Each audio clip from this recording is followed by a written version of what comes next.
За юм байна та. Гэт баримжаагаар иймэрхүү. За энэ орой бид буусны талаарх лайв хийх болно. Цагаан сарын баярынхаа буудсыг бэлдэж амжаагүй хүмүүстэй зориулаад 4 төрлийн буудсны санаа болох юм жороо хуваалцах нэ. За тэгээд хэрвээ танд бичлэг маань таалагдах юм бол шеэрлээд аваарай. Дараа нь магадгүй буудсаа хийхдээ шууд үзэхэд амартай. За тэгэхээр ямар 4 төрлийн буудс хийх гэж байгаа гэхээр 4 өөр төрлийн гурилаар энгийн буудсны гурил, за бууцаатай гурил, бүрэн манжинтай гурил. За энэ ингээд шууд бүхэл бүрийн гурилаага ийм 4 төрлийн гурилаар 4 өөр янзын буудс хийн гэсэн үг. За хийсэн буудс маань энд байгаа. Хэрхэн яаж гурилыг гоё өнгө оруулах вэ?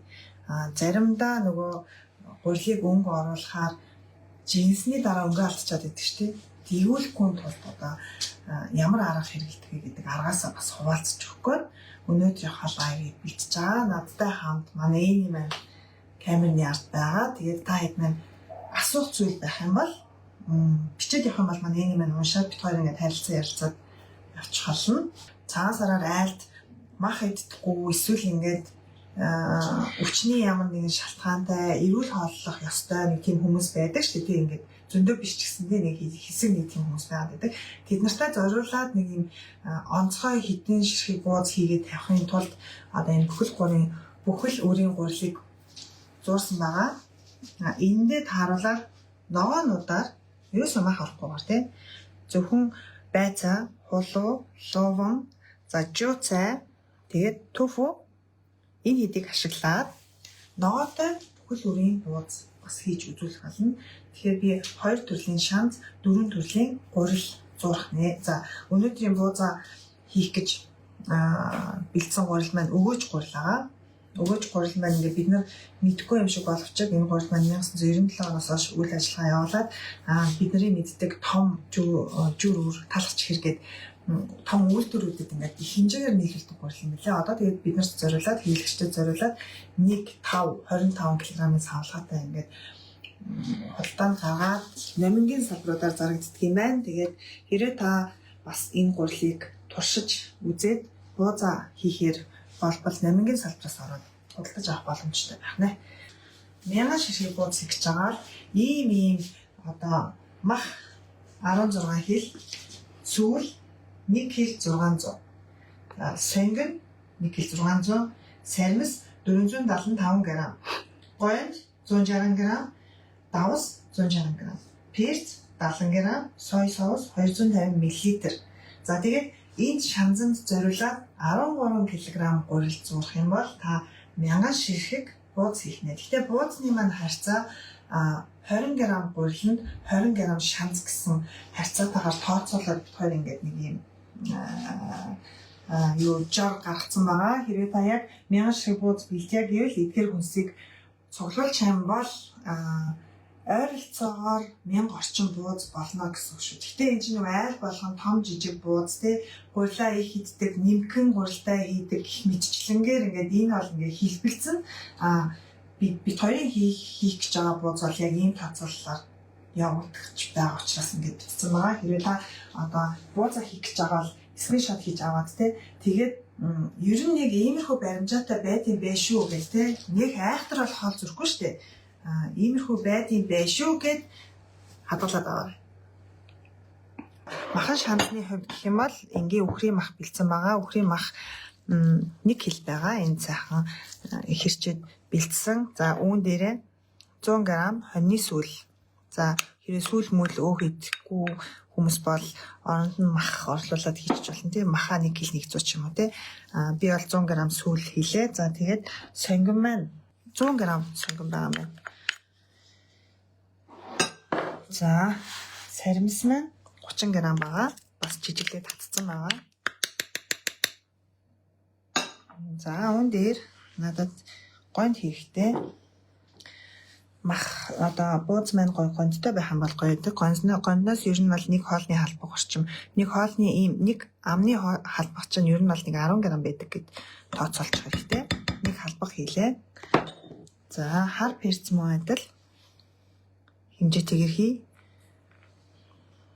За ингээд давсны хэмжээ бол хил маханд бас нэг хоолны халбах хэмжээтэй давс хийчих. Гэхдээ давсыг бол та өөрөө тааруулж үзэх хэрэгтэй. Яагаад гэвэл аль болгон давсны хэмжээ өөр амтлагаар өөр байдаг. Тэгээд бас давснууд маань хоорондоо ялгаатай байдаг шүү дээ. Одоо Монгол чамц давс, тэгээд энэ ягаан давс, эсвэл орос давс ч юм уу тий чангас бол нэг зөрүүтэй байдаг учраас давсныхаа амтлагыг бол та өөрсдөө тааруулах хэрэгтэй. За сой соусны хувьд нэг хоолны халбаг 15 мл гэж тооцоод хийжээ. 1.5 хоолны халбаг гэсэн. За ингээд гоё шүүслэг болгохын тулд мэдээж баг зэрэг ус хий. За миний амтлагаа шанзны маань, ууцны маань ерөнхий махан амтлагаа бол ийм байна.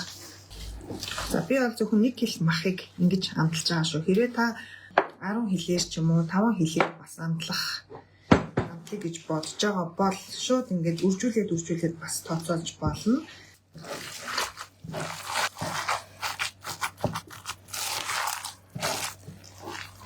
За, ерөнхий махан шанз маань нэг иймэрхүү болсон байна. За, энэ дээр болохоор ингээд байцааг 200 г хийсэн байгаа. Байцааг ингээд жижиглж хэрччээд шууд бусад амтлагчтайгаа амтлахаар нэг юм салангад ингээ бүхэл болж өгдөггүй, барьцалдаж өгдөггүй. Тийм болохоор байцаа луун 2 хамт хийж агаад байцаа 200 г, луун 100 г хийчлээ. Тэгээд давслах хэрэгтэй нэг энэ хоёроо давсалж агаад шүүсийг нь шахаж гаргаад ингээ барьцалдуулна гэсэн. Уг нь ингээ давсалчаад нэг хэсэг байлгачихдаг тийм 5 минут ч юм уу. Тэгээд бацгаар яг байцаанаас маань өөрийнх нь шүүс ялгардаг байхгүй юу? Тэр шүүсийг нь шахаж гаргаад ингээд байцаагаа базаад авчих юм бол зөөлөрчдөг.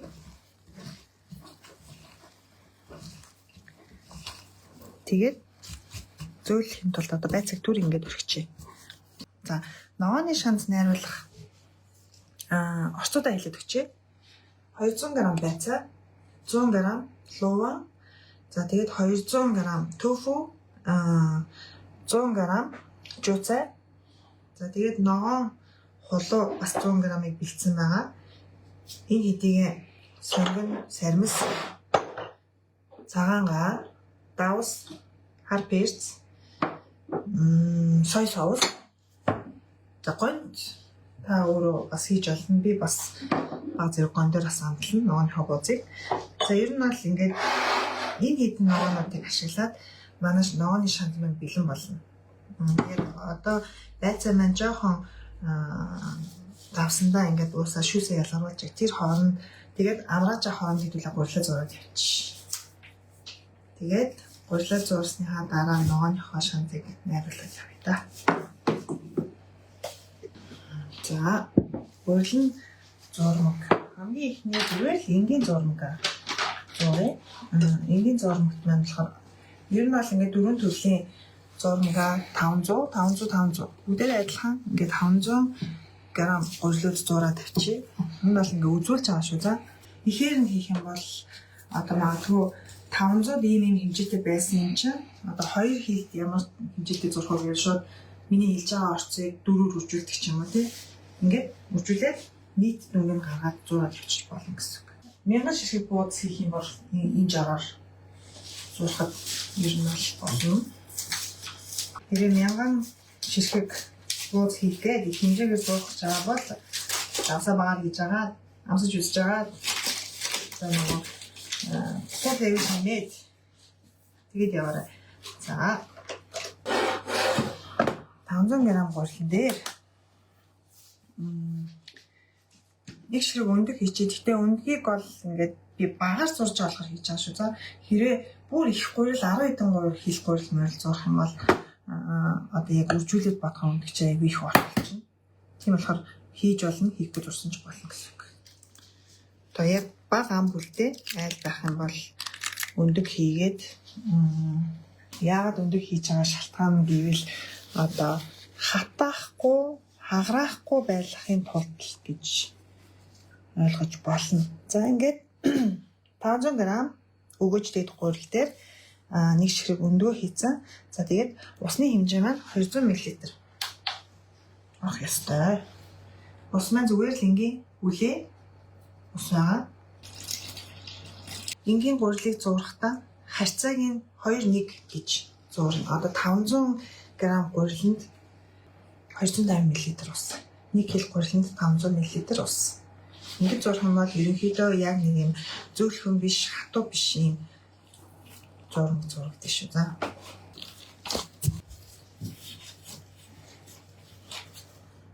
Би чи нэг өөр ажил амжуулаад манай эний маань бас мамалаад хоёулаа сайхан аж амьдрал гэж хөөгд яг хичвэтэй ингээд бүр явахгүй байж байгаа. Одооноос ерөн сайхан итгэжүүлээд өмнө одоо бид хоёр шиг гэртээ хаал ажил хийдэг байгаа хоёулаа. Яг гэртээ ирээл 100% фокуслаад өөр ажил хийхгүйгээр одоо миний хийж байгаа ажил Аян залууд гээд цочид бодлын Итали ресторан болон стейкний ресторан гэдэг нь хоёр ресторан байдаг. Тэгээд тэр хоёрын галтгоонд ажиллаж байгаа. Тэгээд яг галтгооны амьдралд буцлаад хийж байна. Энийг бол яг хүмүүс мэдчихэл байгаа дөө. За тэгээд эхний гурил бол ингээд зурагдаа. Амар нь тэгтээ энд байгаа. Зурсан байгаа. За хоёр дахь дээрээ энэ хоёрыг хоёлоо жоохон боловсруулалт хийн. Одоо бэлэн дээр тийш. Тийм болохоор шууд энийг зурчих. Бүхэл өр. За бүхэл өрийн гурил болохоор за өгөөж гурилын бүхэл өрийн ийм гурил байдаг. Инээсээ яг адилхан 500 г хийнэ. Сүжмэл хийсэн байгаа. За дахиад бүхэл өрийн гурилаасаа мөн адил 500 г-ыг савндаа хийж яваа. За яг 500 г энийг харуулах. Мөн адил бүхэл өрийн гурилан дээрээ дахиад нэг ширхэг өндөг хийчихье. За бүхэл өрийн гурил нь энгийн гурилаас ялгаатай зүйл нь ус их ордог. Хэрвээ яг адилхан 2-1 хавтад зуурах юм бол нэлээд хатуу зуурмаг болно. Тэгээд бүхэл өрийн гурилыг хэрвээ хатууруулчих юм бол бууз чинь хаарн нөгөө нэг юм барьцамтгай чанар алдагдчихна. Тийм болохоор аль болох шингэвтер зуурж өгөөрэй. За одоо үүн дээрээ 500 г гурил нэг ширхэг өндөг хийцэн. Үүн дээрээ 250 г ус хийнэ. Тэгэхээр өндөг чинь өөрөө нэг дунджаар бас нэг 50-60 г орчим байдаг байхгүй юу? Одоо энэ 250 хийх ёстой шүү за. Энгийн гурил дээр 2-1-ийн харьцаатай гэсэн боловч за хэрэг өндөг хийхгүй бол 500 г гурилан дээр 250 мл ус зураад хийчин. Гэхдээ өндөг хийх юм бол 500 г гурил нэг өндөг 200 мл ус. Ингэж явж байгаа. Бүхэл өр дээр болохоор 500 г гурил 250 мл ус нэг өндөг. За ингэж явж байна. 50 мл-ийн зөрүү байгаа.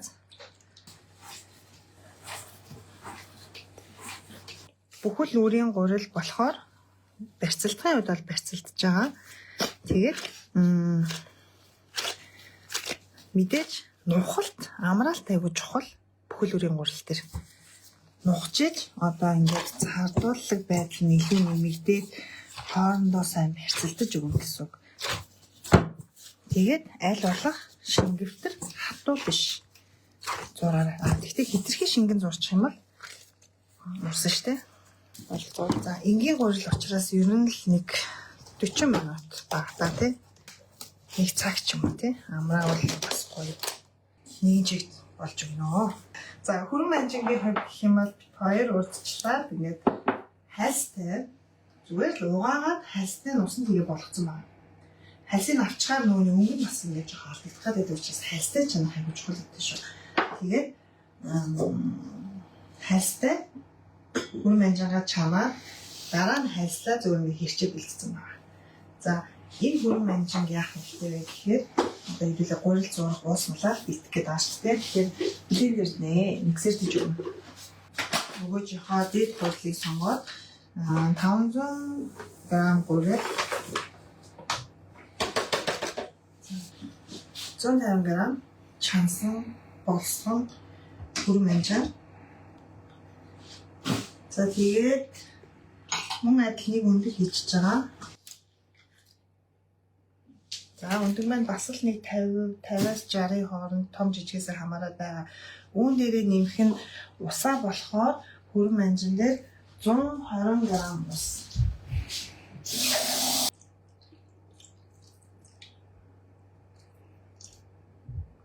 За, зоож. Ингээд энийгээ миксерт.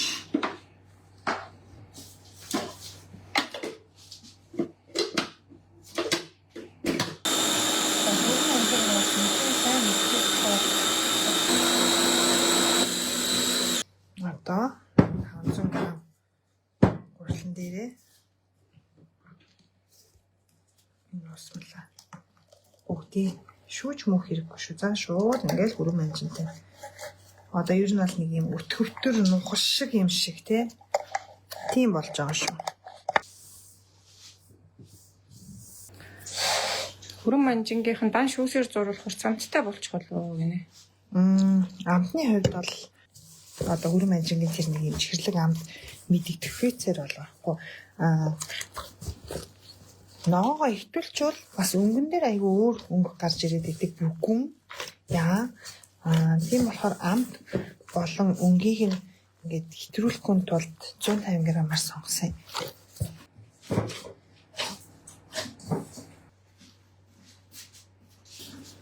За, бууцаатай зурган дээр ингээд бууцааг шууд ногооноор нь блендертэй гэдэг. Үгүй. Яах хэрэгтэй вэ гэхээр бууцаа эхлээд шалцлан гэхээр халуун усанд бага хүрэн минут буцалсан халуун усанд хийгээд буцалгаад тэгээд блендер тиймээ өнгөө алцгүй байгаа аягүй сайн өнгөө барьж өгдөг. За, бууцааны хувьд бас л 500 г гурланд 150 г бууцаа грамлаад бэлдсэн байгаа. Мөн адил өндөг ус ашиглаад блендер дээр зурмаа зорно.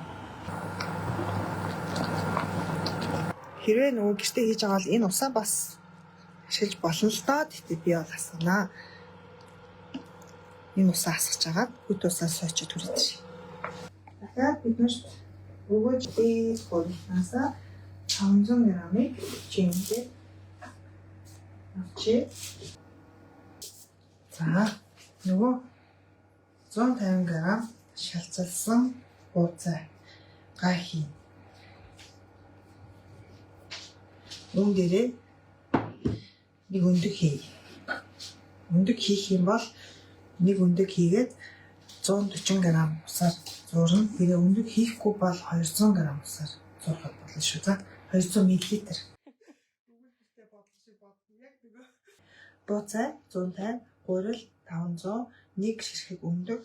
Тэгээд 140 г усгийч.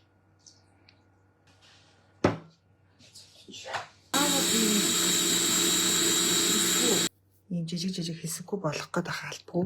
Зөв нэг ийм жижигхэн бууцааны ийм хэсгүүд байхад зуурсны дараа бол ингээл нэг юм ингэж харагчлаад энэ бол надад бол зүгээр л санагддаг.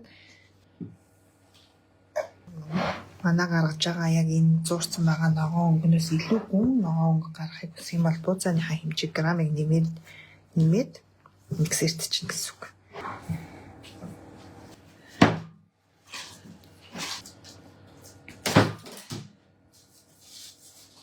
За ингээд дөрөв үйлмэн бэлэн боллоо.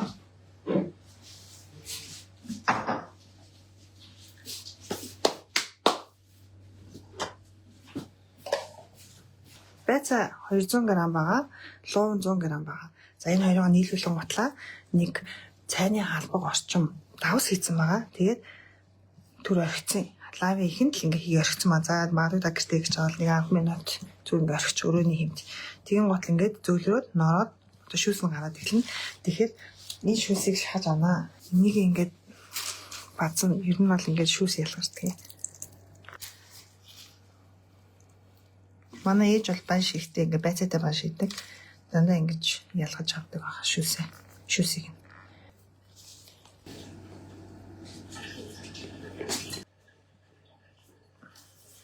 За байцаач. За ингээд тэгээд энийг ингээ авсаад үзэх юм бол өөрөө бас ингээ давсархаг байгаа шүү. За тийм болохоор давсныхаа хэмжээг бас тааруулахгүй л итэх магадлалтай. За 100 г ногоон улав хийлээ. Бас л жижиглээд хэрэгцсэн байгаа. Үүн дээрээ жуцаа гоё идэг. Жуцаа гэхдээ заримдаа тасраад, заримдаа дэлгүүрт байж байгаа янз бүр лаад идэг. Одоогоор бол жуцаа байгаад билээ. Захуудаар. За энэ бол нэг юм 200 г тофу. Тофугээ шууд ингээ бүхлээр нийч. Үндсэн ногооны маань орц болчихж байгаа. Үүн дээрээ сонгоо 20 г. Сэрмэс за энэ 2 3 хумсыг л хийч. Цагаанга давсаа нэг цайны албаг. Хар хэрцэг 1 г. Гондиг бас 1 г хийч. Сой соус хийх юм бол бас амтыг нь гоё ингээд хүч нэмж өгвөл амар сайтай байдаг. 10 г сой соус хийчээ. Амтлааны хувьд ингэ болоо. За одоо ингээд бацхтаа төфөгээ зүгээр ингээд буталчих гараагаал. За тэгээ энэ ногоотой бууцвал ингээд өөрийн дураараа ямар ч ногоог ашиглаа хийж болно. Ямар ногоо сонгохдоо яагаад анхаарсан бэ гэвэл төфөө болон байцаа маань ингээд барьцалдуулах. Тэгэхгүй бол амар олон төрлийн хуурай ногоо хийчдэг. Чимэхэд аюу төвөгтэй байгаад идэг. Ингээд салаад наалдаж малтаж өгөхгүй. За баг зэрэг ус хийлээ. Тийм болохоор одоо ингээд чимэгчхэд төвөггүй жоохон барьцалдуулсан юм шиг болохын тулд байцааг давсалж шүүсээ шахаад тэгээд төфөөгөр барьцалдуулж өгч байгаа. Ийм л арга хэрэглэж байгаа шүү. За ингээд ер нь бол өнөр бол өвтөх юм лээ. Тэгээд давсны хэмжээ батсан лээ.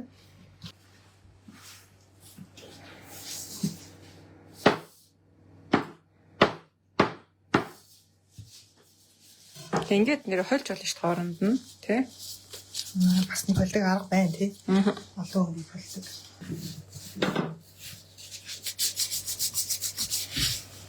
Энэ тавьчаад зүгээр нэг жишээ болгож үзүүлж байгаа болохоор нэг жоохон гожиг болохгүй байна.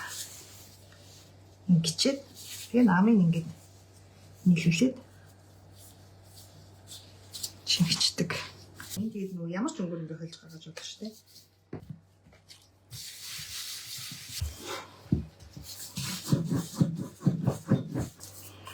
За инглээ. Голыг инглээ. Голын нэг хамхлаа. Тэгээд хоёр хажуудлыг инглээ. Энийг нэг инглээ.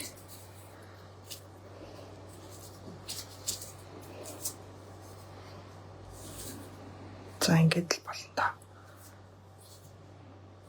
Саран гэдэг үл юу гэдүүлээ? Саран баг. Саран чимхэлт.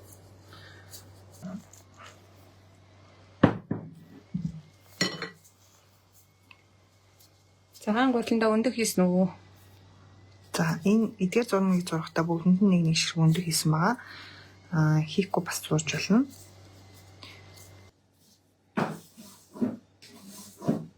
Энийг ингээд гоё үзүүрийг нэхээ нэмгэж байгаа.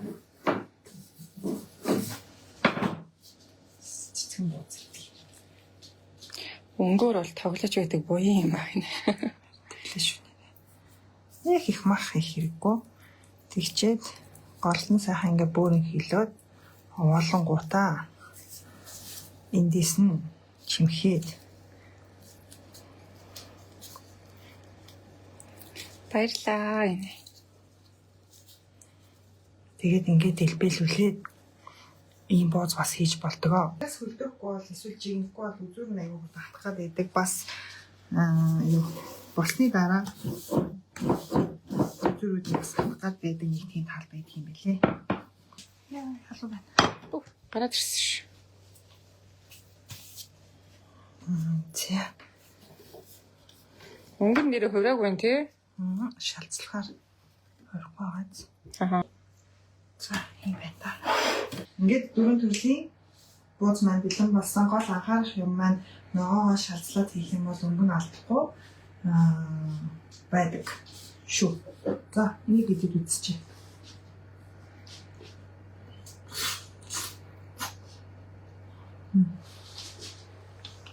Шүртэй нэ. Nice. Давс нь яг гоё болсон байна. Энэ амтыг үржүүлээд бохоолсоо бодох юм бол тэжүүл амттай бозоолох юм шиг биш шүү. Давсны явшинс их биш. Гоё байна гэж. Өөрийнхөө юусыг магтаж чадахгүй болохоор. Гоё. За, 1000 бозыг энэ зааврын дагуу хийгээд туршаад үзээрэй. Хэрвээ 100 шиг бозыг чаал тий. Залуу гэр бүл ам бүл зөвхөн томснаа. Тэгвэл бүх орцоо 10 туугаад пропорцлог бодчихно. 500 хийх гэж байгаа л тий. Бас хуваагаад бодчихно. Гэт баримжаагаар иймэрхүү бүтээгдэхүүнээр 1000 шиг боз хийж болно гэсэн жишээ шүү.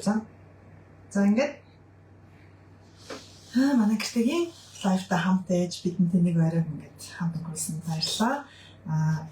Бид хоёр айлгалахтаа бүхэнд ингээд нэг юм хэрэгтэй ингээд хүнд хүртээмжтэй юм хийчихсэн ингээд өөрөө хичээгээд л байдгийн. Тэгээд ямар ч гэсэн одоо ихтэй ингээд нэг хийдэн видео байнг ингээд хийхийг бодож байгаа төлөвлөж байгаа. Тэгээд бидэнтэй хамт байгаарай, лайк, шеэр хийгээрэй.